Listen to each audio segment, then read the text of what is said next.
One एवं वन्य जीव, ठीक है।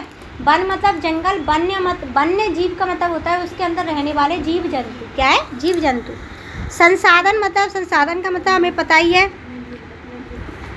जिनका हम यूज़ अपने लिए करते हैं उसे संसाधन कहते हैं, या किसी भी काम आते हैं उसे संसाधन कहते हैं। इस ग्रह पर हम सूक्ष्म जीवाणु, बैक्टीरिया, जोंक से लेकर के बट वृक्ष मतलब बहुत बड़े वृक्ष तक, हाथी और ब्लू व्हेल तक करोड़ों दूसरे जीवधारियों के साथ रहते हैं। यह पूरा आवासीय स्थल जिस पर हम रहते हैं अत्यधिक जैव विविधता से भरा हुआ है। मानव और दूसरे जीवधारी एक जटिल पारिस्थितिकी तंत्र का निर्माण करते हैं।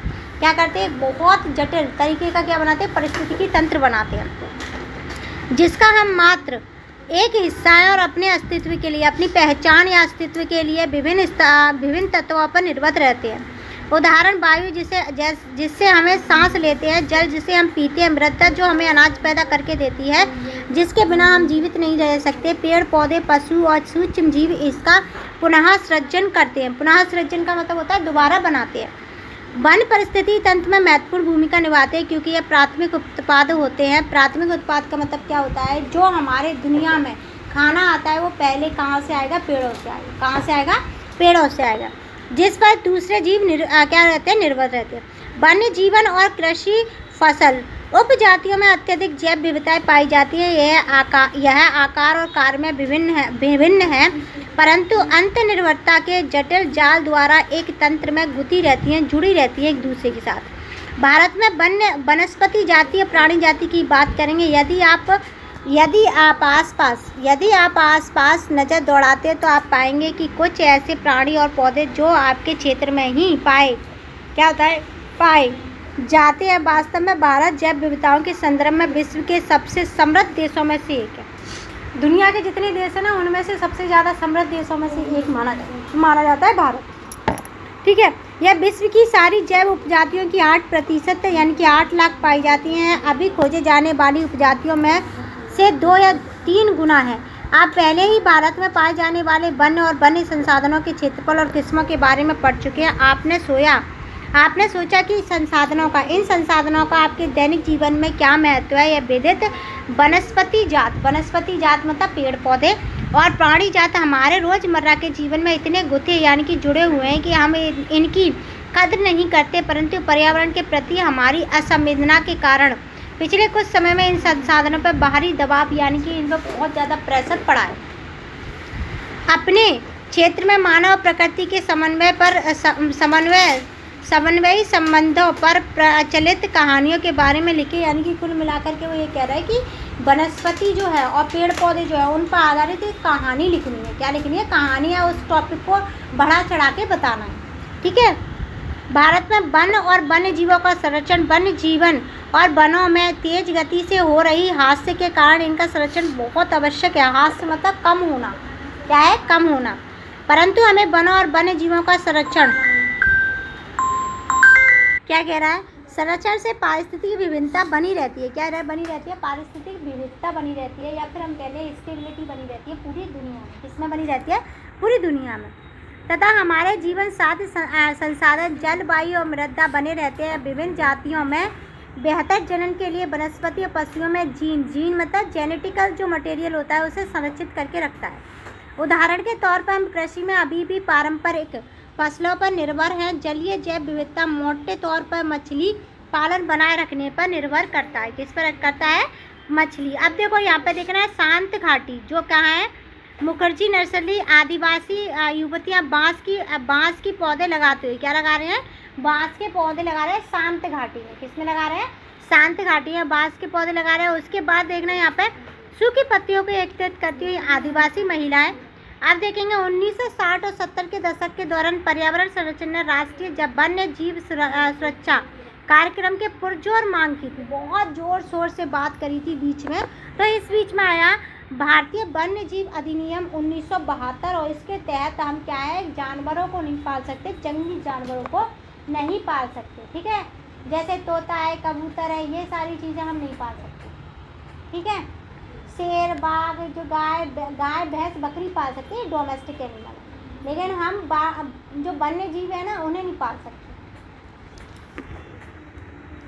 जिसमें वन्य जीवों के आवास आरक्षण के लिए प्रबंधन किए गए थे। सारे भारत में रक्षित जातियों की सूची भी प्रकाशित की गई थी। प्रकाशित मतलब क्या करना, पेपर में आना। किस में आना, पेपर में आना, या फिर किताब बना करके दुनिया के पढ़ने के लिए छोड़ना। प्रकाशित करने का मतलब वो होता है। इस कार्यक्रम के तहत बची हुई संकटग्रस्त जातियों के बचाव पर शिकार प्रतिबंध, वन्य जीव आवासों का कानूनी रक्षण, जंगली जीवों के व्यापार पर रोक लगाना आदि पर प्रबल जोर दिया। तत्पश्चात केंद्रीय सरकार व कई राज्य सरकार ने राष्ट्रीय उद्यान और वन्य जीव पशु विहार स्थापित किए, जिनके बारे में आप पहले पढ़ चुके हैं।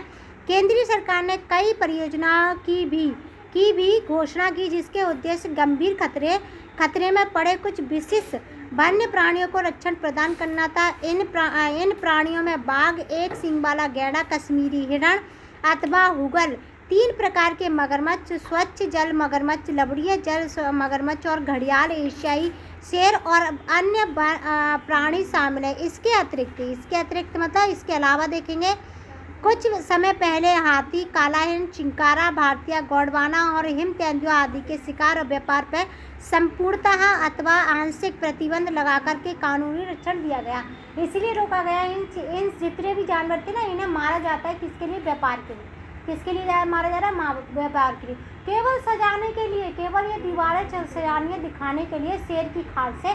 तो लोग बाग उन्हें मार रहे हैं, बताओ, केवल दीवारें सजाने के लिए। कोई मेडिसिन के लिए मार रहा है, कोई अपनी केवल सोच के लिए मार रहा है कि इसे मार के हम पहलवान हो जाएंगे। वन्य संरचना में बांध का एक महत्वपूर्ण जंगली जाति 1973 में अधिकारियों ने पाया कि देश में 20वीं शताब्दी के आरंभ में बाघों की संख्या अनुमानित संख्या का 55,000 से घटकर के 1,827 रह गई थी। बाघों को मारकर उनका व्यापार के लिए चोरी करना, आवासीय स्थानों का सिकुड़ना, भोजन के लिए आवश्यक जंगली उपजातियों की संख्या कम होना, जनसंख्या में वृद्धि, बाघ की घटती जनसंख्या के मुख्य कारण बताए गए। बाघों की खाल का व्यापार और उनकी हड्डियों का एशिया देशों में पारंपरिक औषधियों में उपयोग के कारण यह जाति विलुप्त होने की कगार पर पहुंच गई।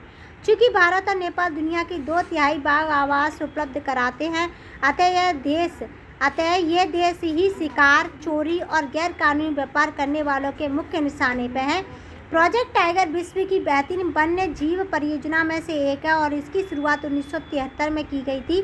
बाघ संरक्षण मात्र एक संकटग्रस्त जाति को बचाने का प्रयास नहीं, अपितु इसके अलावा इसका बड़ा उद्देश्य बहुत बड़े आकार के जैव जाति को भी बचाना है। उत्तराखंड में कार्बेट राष्ट्रीय उद्यान, पश्चिम बंगाल में सुंदरवन राष्ट्रीय उद्यान, मध्य प्रदेश में बांधवगढ़ राष्ट्रीय उद्यान, राजस्थान में सरिस्का वन्य जीव पशु विहार, असम में मानस बाघ रिजर्व और केरल में पेरियार बाघ रिजर्व भारत में बाघ संरक्षण परियोजना के उदाहरण माने जाते हैं। आजकल संरक्षण परियोजना जैव विविधता पर केंद्रित होती है, ना कि इसके विभिन्न घटकों पर। संरक्षण के विभिन्न तरीकों की गहनता से खोज की जाती है। अब इन्होंने बोला कि किस पे बेस है, किस विविधता पर, किस पर, डाइवर्सिटी पे, किस पर, डाइवर्सिटी पे। संरक्षण नियोजन में कीटों को भी महत्व मिला है। वन्य जीव अधिनियम 1980-1986 के तहत सैकड़ों तितलियां, पतंगों, भृंगों और एक ड्रैगन फ्लाई को भी संरक्षित जाति में भी शामिल किया गया है।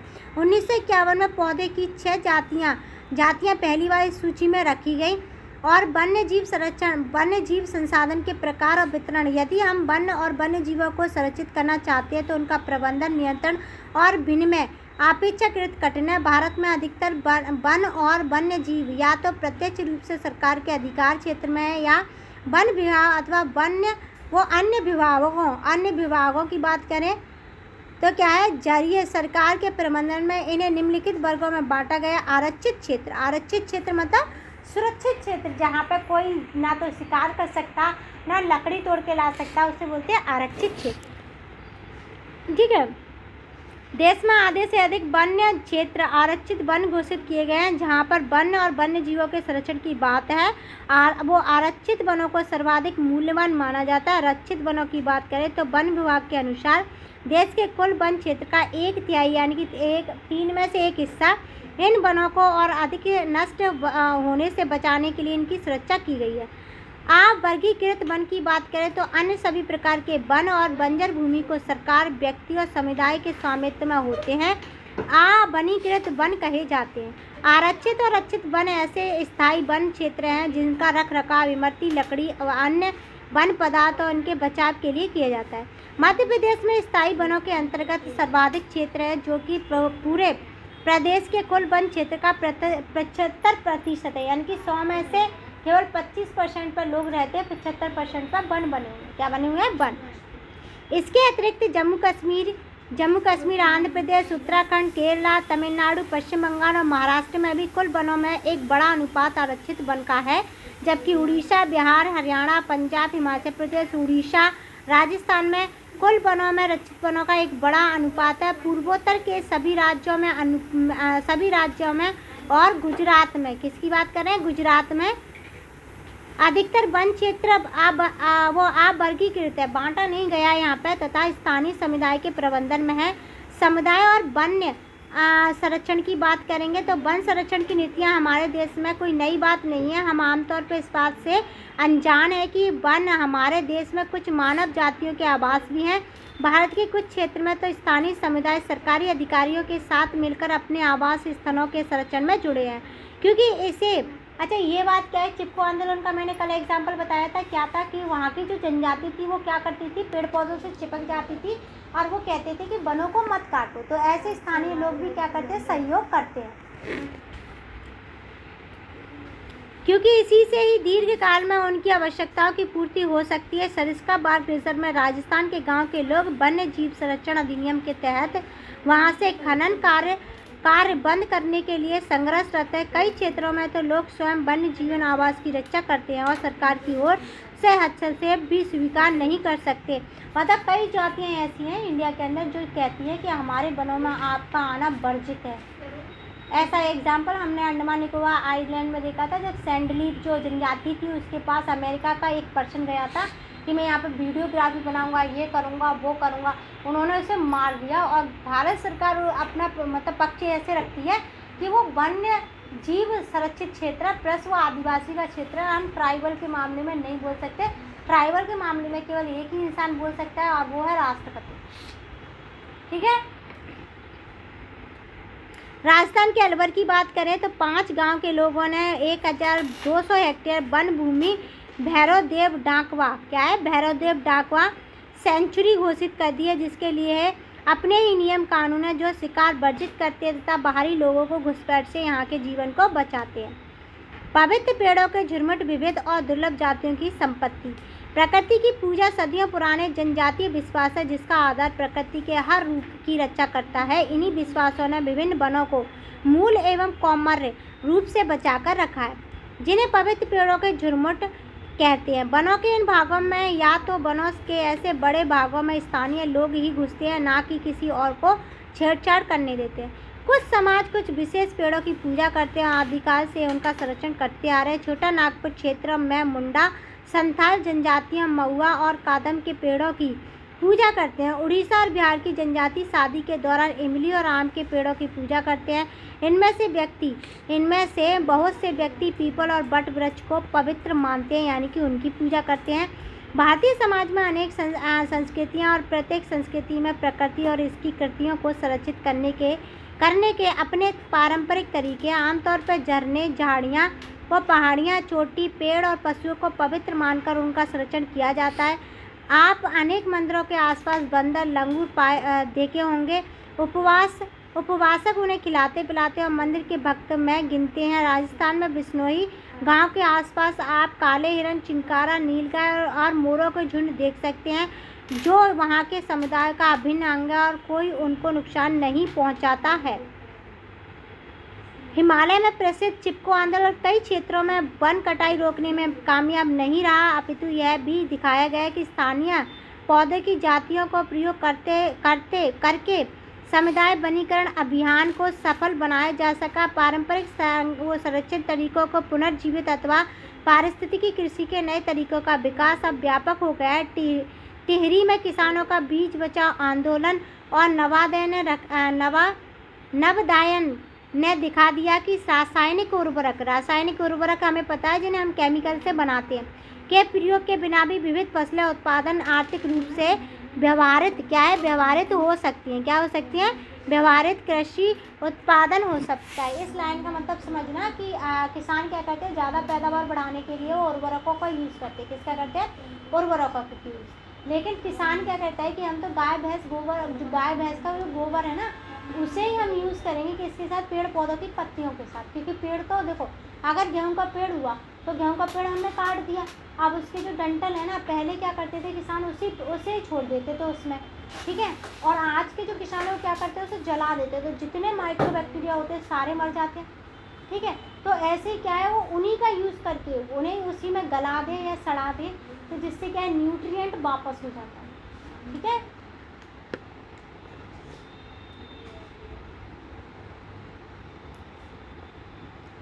के बिना भी फसल उत्पादन आर्थिक रूप से व्यावहारिक कृषि उत्पादन संभव है। भारत में संयुक्त वन प्रबंधन कार्यक्रम रक्षित वनों के प्रबंधन पुनर्निर्माण में स्थानीय समुदाय की भूमिका को महत्व को उजागर करते हैं। औपचारिक रूप से इन कार्यक्रमों की शुरुआत 1988 में हुई थी, जब उड़ीसा राज्य ने संयुक्त वन प्रबंधन का पहला प्रस्ताव पास किया था। वन विभाग के अंतर्गत संयुक्त वन प्रबंधन रक्षित वनों के बचाव के लिए कार्य करता है और इसमें गांव के स्तर पर संस्थाएं बनाई जाती हैं, जिसमें ग्रामीण और वन विभाग के अधिकारी संयुक्त रूप से कार्य करते हैं। इसके बदले सामुदायिक मध्य स्तरीय लाभ जैसे गैर इमरती वन उत्पादन के हकदारी होते हैं तथा सफल संरक्षण से प्राप्त इमरती लकड़ी लाभ में भी भागीदारी होती है। भारत में पर्यावरण के विनाश पुनर्निर्माण की क्रियाशीलता से सीख मिलती है। स्थानीय समुदाय को हर जगह प्राकृतिक संसाधन में शामिल किया जाना चाहिए, परंतु स्थानीय समुदाय का फैसला लेने की प्रक्रिया में मुख्य भूमिका आने में भी देर होती है। अतः वे विकास क्रियाएं मान्य होनी चाहिए जो जनमानस पर केंद्रित हो, पर्यावरण हितैषी हो और आर्थिक रूप से प्रतिफलित हो। अब एक गौतम बुद्ध का क्या है, कोट है, या फिर हम ये कह सकते हैं कि लाइन है गौतम बुद्ध की। पेड़ एक विशेष असीमित दयालु और उदारतापूर्ण जीवधारी है जो अपने सतत विकास के लिए कुछ मांग नहीं करता है, और दया क्या है, दानशीलता पूर्वक अपने जीवन की क्रियाओं को भेंट करता है। यह सभी की रक्षा करता है और स्वयं पर कुल्हाड़ी चलाने वाले विनाशक को भी छाया प्रदान करता है, ठीक है। ये चैप्टर हो गया फिनिश। कोई डाउट हो तो पूछ लेना।